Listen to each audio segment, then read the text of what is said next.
চাঁপাইনবাবগঞ্জের দেবীনগর প্রগতি সংঘের আয়োজনে কৃতি শিক্ষার্থী সংবর্ধনা 2026 অনুষ্ঠিত হয়েছে।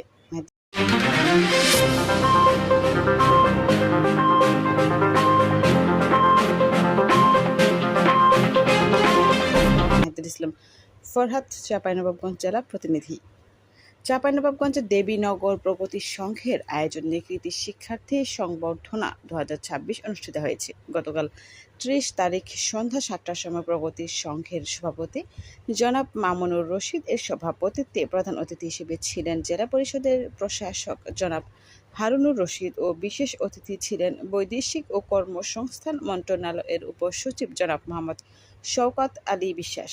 বিশেষ অতিথি হিসেবে ছিলেন সদর উপজেলা নির্বাহী অফিসার জনাব মারুফ আফজাল রাজন, ছিলেন সদর উপজেলার সাবেক ভাইস চেয়ারম্যান জনাব নজরুল ইসলাম, ছিলেন চাঁপাইনবাবগঞ্জ জেলা ছাত্র দলের সাবেক সভাপতি সারওয়ার জাহান, দেবীনগর ইউনিয়ন পরিষদের সাবেক চেয়ারম্যান কম শাহিদুল আলম বিশ্বাস পলাশ, ছিলেন দেবীনগর বিএনপি সভাপতি জনাব সাদিকুল ইসলাম সহ দেবীনগর প্রগতি সংঘের সকল সদস্যবৃন্দ, শিক্ষার্থীবৃন্দ, অভিভাবক সহ এলাকার গণ্যমান্য বিশিষ্ট ব্যক্তিবর্গরা। প্রতি বছর এবারও 2026 সালে দেবীনগর প্রগতি সংঘের উদ্যোগে 2024-25 শিক্ষাবর্ষে এসএসসিতে 43 জন, 2025-26 সালে হাফেজা 16 জন শিক্ষার্থী ও পাবলিক বিশ্ববিদ্যালয় 2025 সালে 12 জন শিক্ষার্থী উত্তীর্ণ হওয়ায় 71 শিক্ষার্থীকে বিভিন্ন ক্যাটাগরিতে সংবর্ধনা দেওয়া হয়। সংবর্ধনা অনুষ্ঠানের প্রধান অতিথি হিসেবে ছিলেন হারুনুর রশিদ। তিনি বলেন, দেবীনগর প্রগতি সংঘ দীর্ঘদিন ধরে